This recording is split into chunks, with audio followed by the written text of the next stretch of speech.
Assalamualaikum warahmatullahi wabarakatuh. Salam sejahtera untuk kita semua. Perkenalkan, nama saya Indah Liliana, biasa dipanggil Indah. Saya saat ini adalah mahasiswa aktif di Universitas Pertiwi, program studi S1 Manajemen. Saat ini saya sedang menempuh semester 4. Pada kesempatan ini saya akan membahas topik penting yang berkaitan dengan erat kehidupan kita sehari-hari, yaitu perekonomian Indonesia. Indonesia sebagai negara berkembang dengan sumber daya alam yang melimpah dan populasi yang besar, memiliki sistem perekonomian unik. Sistem ini merupakan hasil dari sejarah panjang perjuangan bangsa, pengaruh budaya, dan penyesuaian terhadap dinamika global. Pengertian sistem perekonomian secara umum, sistem perekonomian adalah cara suatu negara mengatur dan mengelola kegiatan ekonomi, termasuk produksi, distribusi, dan konsumsi barang.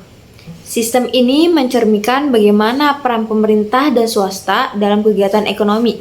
Ada beberapa jenis sistem ekonomi di dunia, seperti sistem ekonomi liberal atau kapitalis, sistem ekonomi sosialis, dan sistem ekonomi campuran. Lalu Indonesia menggunakan sistem yang mana ya? Oke. Sistem perekonomian Indonesia menganut pada sistem ekonomi Pancasila. Indonesia menganut sistem ekonomi Pancasila, sebuah sistem ekonomi yang unik karena berlandasan pada nilai-nilai yang terdapat dalam ideologi negara, yaitu Pancasila. Sistem ekonomi Pancasila merupakan sistem ekonomi yang menekankan pada asas kekeluargaan, kebersamaan, keadilan sosial. Dasar konstitusional sistem ini tertuang dalam pasal 33 Undang-Undang Dasar 1945 yang menyatakan bahwa perekonomian disusun sebagai usaha bersama berdasarkan atas asas kekeluargaan. Cabang-cabang produksi yang penting bagi negara dan yang menguasai hajat hidup orang banyak dikuasai oleh negara. Bumi, air, dan kekayaan yang terkandung di dalam dikuasai oleh negara dan dipergunakan untuk sebesar-besarnya kemakmuran rakyat. Ciri-ciri sistem ekonomi Indonesia ada beberapa ciri khasnya, yaitu keseimbangan antar sektor publik dan swasta, pemerintah dan masyarakat memiliki peran masing-masing dalam kegiatan ekonomi. Pemerintah mengelola sektor strategis seperti energi, transportasi, dan sumber daya alam. Sementara sektor swasta juga diberi ruang berkembang. Koperasi sebagai sokoguru perekonomian, koperasi dianggap sebagai bentuk nyata dan asas kekeluargaan dan kerjasama ekonomi masyarakat.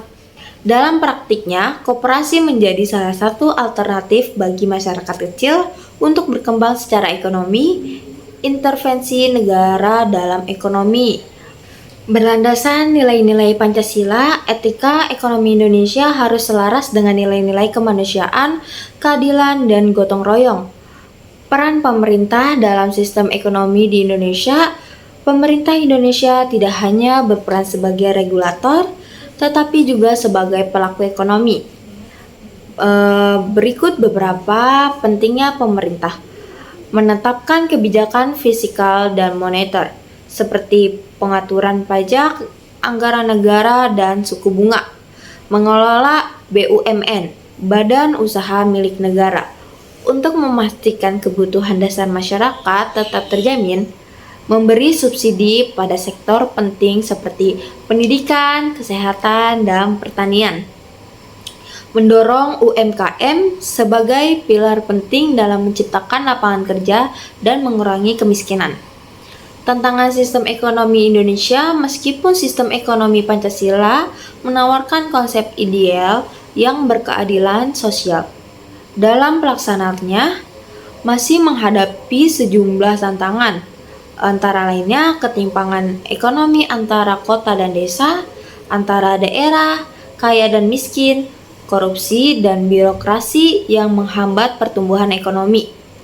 Persaingan global yang menurut efisiensi dan inovasi, kesenjangan digital dan pendidikan yang menyebabkan sebagian besar masyarakat belum mampu bersaing di era ekonomi digital. Untuk mengatasi tantangan ini, diperlukan kerjasama antara pemerintah, pelaku usaha, dan masyarakat. Agar pembangunan ekonomi berjalan berkelanjutan dan inklusif, sebagai generasi penerus, kita memiliki peran penting dalam mendukung ekonomi nasional, baik melalui inovasi, kewirausahaan, maupun partisipasi aktif dalam kegiatan sosial ekonomi yang beretika dan berkeadilan. Mari kita bersama-sama membangun Indonesia yang lebih makmur dan berkeadilan melalui sistem ekonomi yang berpihak pada rakyat. Demikian paparan materi yang dapat saya sampaikan. Semoga apa yang telah saya jelaskan bisa bermanfaat dan menambah wawasan kita semua.